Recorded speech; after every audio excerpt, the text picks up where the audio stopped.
Yo guys, it's CFB here. Welcome back to a brand new video. Welcome back to the channel today. Yes, we are back with some more transfer news. We have actually got credible outgoing news that has actually happened. We finally got another outgoing gone, and we got a couple other bits of outgoing news, and then one bit of news to do with something that's rumbling behind the scenes between Chelsea and an organisation in a sense. So before we do get into the video, please like, subscribe, hit the bell notification so notified every time I load a video. Also, first link in the description of my streaming channel, my second channel. Go and check those out. Very much appreciated. I don't really stream much anymore, so yeah, give that one a miss if you want. Without further ado, let's jump straight into the video. Let's start off with the big one, the official outgoing that's happened. We finally got it. Here we go for one of our players that are moving in the opposite direction. Who is that? It's a player that I mentioned in yesterday's video, not in Kunku, but here it is on the screen. Exclusive, Villareal agreed deal to sign Renato Veiga on permanent move from Chelsea. Here we go. Agreement with player and also with Chelsea on £29.5 million euro package, add-ons included, and also heavy sell-on clause. Record transfer for Villareal after exclusive story last week. This is a great sale for us. I think this is a great sale from us. I've seen a lot of Chelsea fans really upset about this, saying, we could have used him, especially with the Colwill injury. Veiga, who is a left-back but can play centre-back, loves playing centre-back, probably more than left-back. We could have potentially used a player like him. And to a degree, I can understand, maybe I can see it. There's a couple of things I want to debunk about this. Is the times we saw Veiga last season in the Premier League, which wasn't much, don't get me wrong, but the times we saw him, bar one game, which was Bournemouth away, I think it was, he looks bang average. I've got to keep it a buck. He looked bang average. A bit of a, just a passion merchant in a sense. In the Conference League, he looked superb. It's Conference League. We're not looking to be a Conference League team. We're not looking to keep players that look like they've got a lot of passion but no skill. I want the skill plus the passion. You know what I'm trying to say? Renato Veiga doesn't offer me that. I've seen a lot of people saying that he's going to be like an £80 million player in the future. News flash. The most expensive defender in the world of football is Van Dijk, and he went for, what was it, 75, 80 million? That was Van Dijk. You think Renato Veiga is going to be an £80 million defender in, 5 years' time? Come on, guys. Let's keep it real. At most, I think he's going to be probably about £50 million player. And if he ever moves to the Premier League, it'll be just a team that are maybe competing for top 6. You know what I mean? That's the quality of player I see there. He's a decent player at best. He is. And we saw it at Juventus when he's playing at centre-back. There is a good player there in Renato Veiga. The one sticking point for me, and the reason why I'm not having him at Chelsea, apart from what I just mentioned there about, I think he is bang average at this moment in time. That's not what we need. We need players that to come into Chelsea, set the standard, who have the ability and the skill and the passion to drive us to titles. Renato Veiga just isn't that. I'm sorry, that's just the truth. But the thing I don't like about it is the way he acted towards Chelsea. He knew as soon as he signed a contract for Chelsea, he was going to be a left-back cover to Cucurella, and maybe at times may play at centre-back. You know what I'm trying to say? That was his role. That's the role he signed on for. A couple months later, like 2-3 months later, he starts kicking up a fuss about it, saying, I want to leave on loan to go and get some minutes and play centre-back elsewhere. You get your wish. You come back to Chelsea. You're surprised that you're not in the squad for the Club World Cup, despite how you acted around the January window. And then you start kicking up a fuss again. I'm sorry, you deserve to be gone. You deserve to be gone. You knew what you were signing up for, and you kicked up a fuss a couple of months after. And then what, you think you deserve to be in the Club World Cup squad over players like Tosin, Chalobah, Colwill. There's another player there that I'm forgetting. I'm just in the moment of heat right now. I'm sorry, no. What? Their players are actually dedicated, who have the skill, the ability, the passion to play for Chelsea. You know what I'm trying to say? Bedded their time. Chalobah, look at how he's been treated 5 times as worse as you, and he still dedicates his life to the club. You know what I'm trying to say? You don't deserve to get in. I'm sorry, you don't. So, look, we've got profit there on him. We signed him for 11 million. If you're counting the euros into pounds, then we've got, £24 million deal there, with add-ons taking it to about 28, 29. We've made, a £13 million profit, and then add-ons, it takes it to about, 17, £18 million profit. That's really good business from us, really good business. And also, the good thing about this is if Villareal decide to ever sell him for a fee, at any fee, right, we get a 40% sell-on clause of that. So we get quite a lot of money from that in future sale of Renato Veiga. So let's just say Renato Veiga does turn out to be an £18 million player. We get 40% of that. That's brilliant from Chelsea. Brilliant. When it comes to selling, I can't lie, we do the deed. We do the deed. I'm not going to lie. Fair play to the club. Like I said, this was a good sale. We've finally got another sale done. And it's hopefully another thing onto the UEFA books for players that we need to register for the UEFA competitions. You know what I'm trying to say? I'm going to get onto this in a second. So anyway, good luck to Veiga. I've got nothing against him personally. I just don't like the way he acted towards Chelsea. Now let's move on to the UEFA thing, because I've got something big to talk about this, because I'm getting pissed. Here it is on the screen. UEFA have confirmed to Kieran Gill that their auditors will only be accounting for the money made on those who were named in the squad submitted by Chelsea for last season's Conference League knockout stages onwards. Felix sale does not count. So if you don't know what's going on at the moment, basically, for us to register players like João Pedro and, new signings, we have to sell players.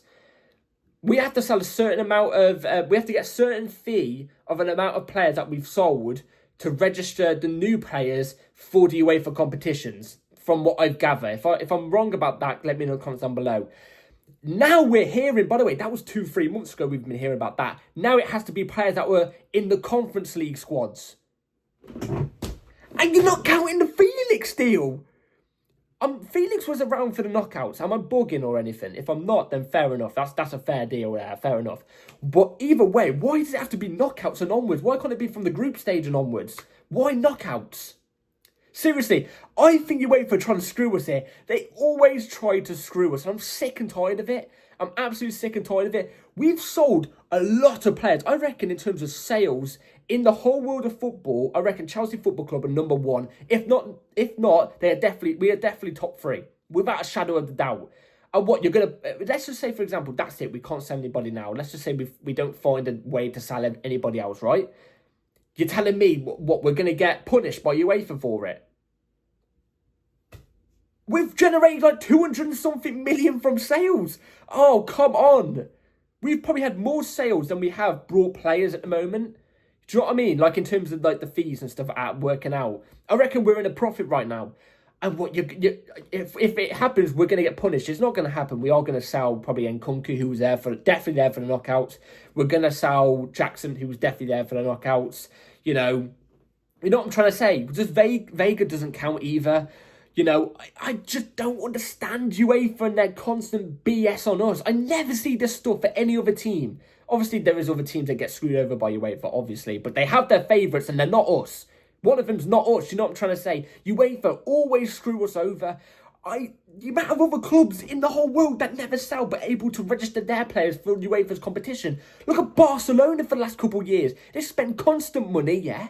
And nothing happens to them. Man United, for example, they brought loads of players, spent loads of money. With the debt that they're in, they barely sold any players. Look at Arsenal, for example, as well. They're in that group as well. They barely sold any players by everybody else. Why is it just us that constantly get bombarded with, you've got to sell these players to recover this amount of fees and stuff? I don't want to hear it no more. We always sell players. We do. So it's just utter BS. It is really utterly BS. We've got to sell Nkunku and Jackson to register most of our players into UEFA competitions. It's balmy. I've never heard of this before. Am I like bugging or something? I've never heard of this before. I'm so angry. My veins are popping out my neck right now. You know what I mean? Like it's ridiculous. Ridiculous. I've got to rant. I had to rant about this. Let me know in the comments down below what you all think about that. Is this a new rule or something? I've never seen it ever being given out for any other team. Never in my life. I don't know. Anyway, let's move on to more transfer news. I just wanted to get into that because that is ridiculous. Well, we've got news on Nkunku. Here it is on screen. Leipzig asked again for Nkunku, but on a loan. Chelsea said no. This day went from really good, Renato Veiga sale, profit, thank you very much, let's move on to the next one, to UEFA screwing us over. to now Leipzig screwing us over. Leipzig, pay the fee. Pay the fee. We're going to buy Xavi Simons off you for like 55 million, yeah? Let's just say 55 million, right? If you buy Nkunku off us for 45 million, you're still in profit there. You are still in profit. You've got a 10 mil profit there. Why are you pissing around? Seriously, I don't know. In a sense, in a way as well, we should be booking up our ideas and just buying Xavi Simons now. Just saying to Leipzig, look, we'll buy Xavi Simons now, then you buy Nkunku off us for this amount of fee. You know what I'm trying to say? Instead of us waiting for them to buy a player off us. You know what I'm trying to say? Let's just get it done with. Because this whole situation is getting boring now. The whole situation. I'm not even a big Xavi Simons fan. Not even a big Xavi Simons fan. He's a good player with good potential. That's the way I see it. But even I'm getting frustrated now and just saying, get the player. Just go and get the player. And Nkunku's going to go at some point, whether it's to Bayern or Leipzig or Inter Milan. They're the three teams that are rumoured at him. You know, just get it. Just get this saga done. Honestly, it's getting boring.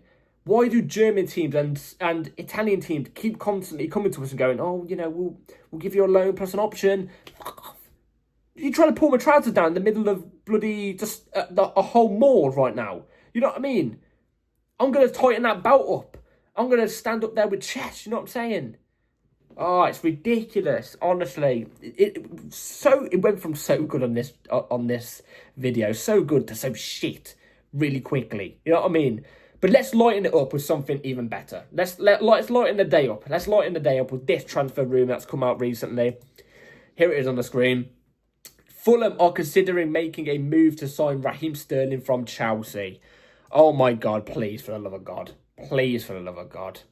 You know what I mean? We've been hearing about this rumour for a little bit now, but not from like credible sources, you know what I'm trying to say? There was always, you know, a little bit of a link going around, like Fulham could potentially be going in for Raheem Sterling and stuff like that.